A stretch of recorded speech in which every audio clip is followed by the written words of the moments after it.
Dame tu palabra, Señor. Quiero conocer de tu amor en todo lo que digo, oh Dios. Que sea tu palabra mi voz.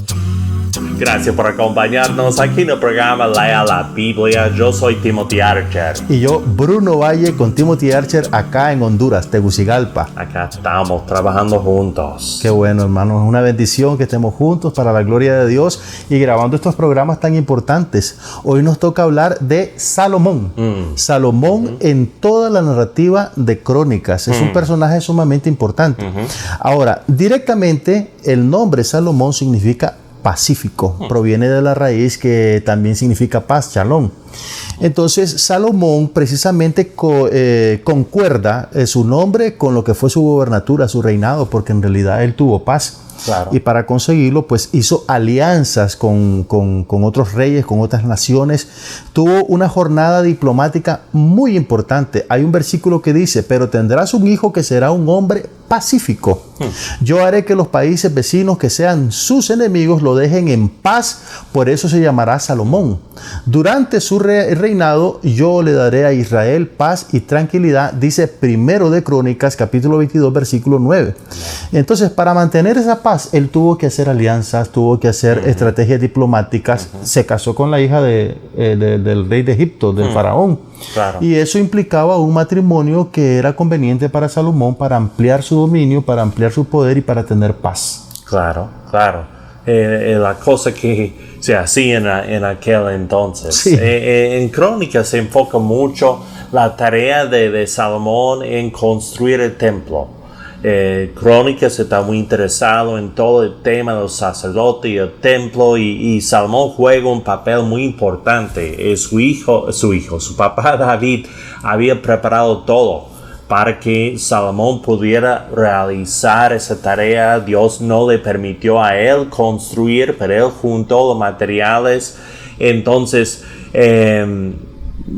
Salomón se pone a hacer este trabajo y hay alusiones constantes en Crónicas acerca de esta tarea tan importante que tenía que hacer. Este proyecto no solamente iba a servir para la gloria de Dios, sino para la unidad nacional, ¿no? Para unificar a la nación bajo este rey. Ese dato es muy importante porque lo que se está haciendo es entonces centralizando al pueblo, su gobernatura, y eso ayuda entonces que la nación se mantenga unida. Ahora, vamos al tema de la entronización de Salomón. Salomón, como delegado de la construcción del templo, esa temática recorre todo el libro de Crónicas. Pero la entronización de Salomón es muy importante, y una de las cosas que hace su papá, el rey David, es llamar a todos los poderosos de su tiempo, a los del ejército, a los sacerdotes, a la casta, a los ricos, a gente que tenía cierta influencia, y les dice algo muy importante. Les dice que de Salomón, no otro, va a ser el futuro rey después que él muera. Hay un versículo que quiero mencionar, Primero de Crónicas 28:6. Será tu hijo Salomón el que construya mi templo y mis atrios, pues lo he escogido como hijo y seré para él como su padre. Esto que dice aquí Primero de Crónicas 28 es tan importante porque recordemos que el rey en la antigüedad era un siervo de Dios, y el pueblo a quien sirviera a Dios era a quien iba a obedecer. Por lo tanto, cuando David dice que su hijo Salomón ha sido escogido y está ungido por Dios, ahí le está poniendo el sello de que tienen que apoyar a Salomón. Entonces, el poder de Salomón como rey estaría condicionado a una sola cosa: su obediencia a Dios. Así como todos los reyes eran requeridos a ser obedientes. Claro. Y la segunda parte de Crónicas, lo que para nosotros es Segunda de Crónicas, enfoca mucho la construcción. Por lo menos empieza con la construcción del templo.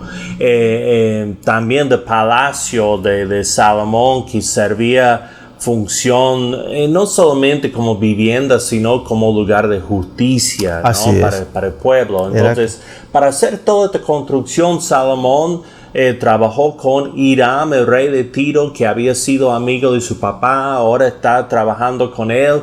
Y de nuevo, vemos un lazo diplomático, porque Tiro podía ser un gran aliado como puerto importante, o podía ser grande enemigo, como vemos en otros momentos. Así Entonces, es, hermano. El cronista muestra la habilidad de Salomón para realizar no solamente estas obras, sino la diplomacia necesaria.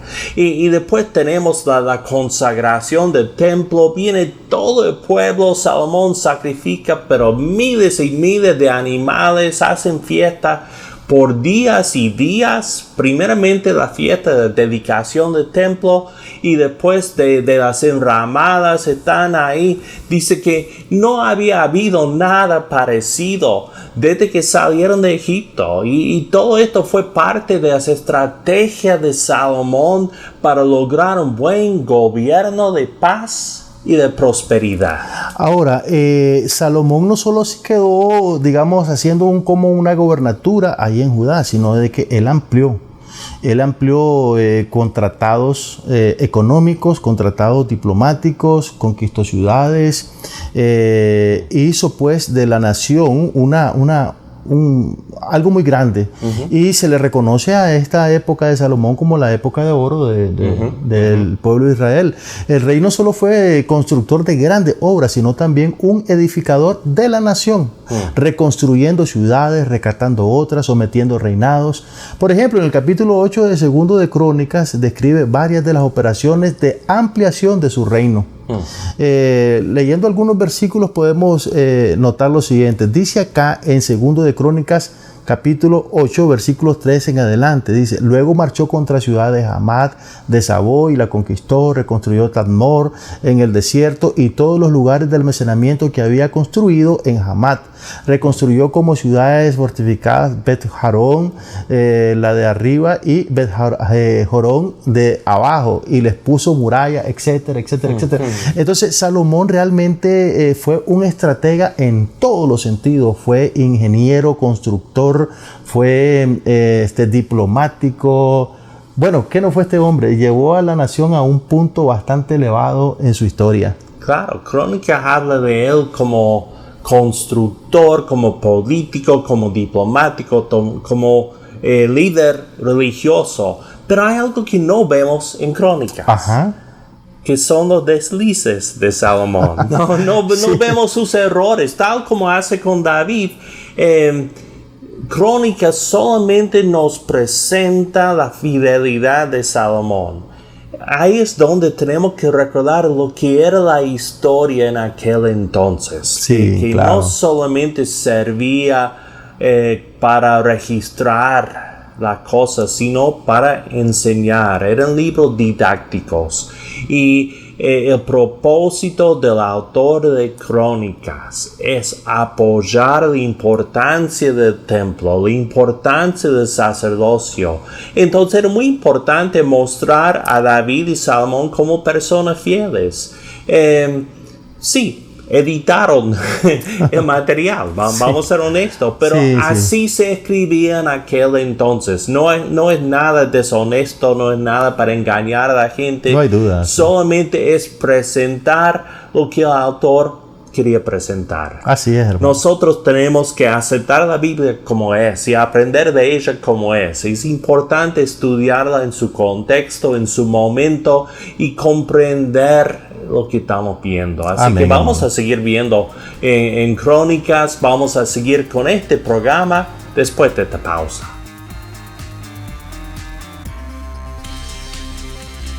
Esto es Rey Salomón en 60 segundos. Salomón era el tercer rey sobre el país de Israel y fue el último rey humano sobre aquella nación.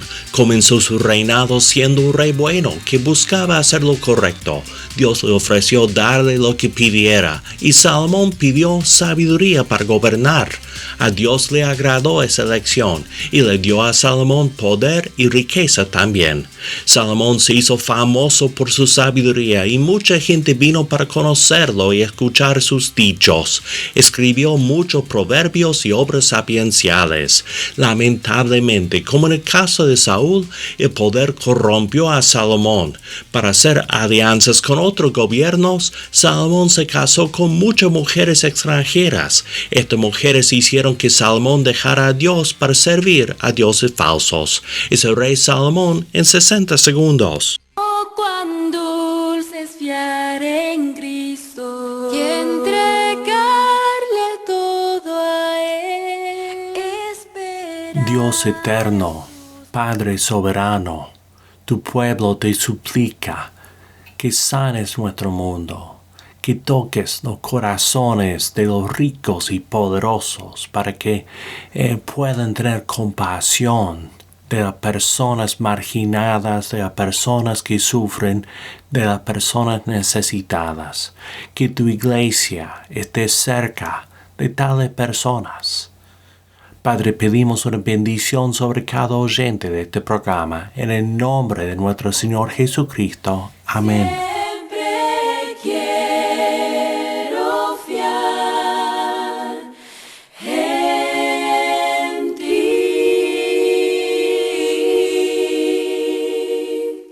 Siempre quiero fiar en ti. Quiero animarle, amigo mío, a tomar unos momentos cada día para leer la Biblia y meditar sobre lo que lee. Para ayudarle en sus estudios, nosotros podemos facilitarle sin costo ni obligación un estudio guiado sobre la Biblia que le ayudará a entender lo que lee. Nuestros oyentes de Cuba pueden hacer su pedido a la siguiente dirección: Lea la Biblia, apartado 2662, Matanzas, código postal 40100. Invitamos a los oyentes de otros países a que nos contacten por WhatsApp en el número 505-7526-8121 o por correo electrónico radio@lealabiblia.com. También puede buscarnos en Facebook en Lea la Biblia Radio. Yo soy Bruno Valle. Este ha sido el programa Lea la Biblia. Hasta la próxima. Tu palabra, Señor, quiero conocer de tu amor.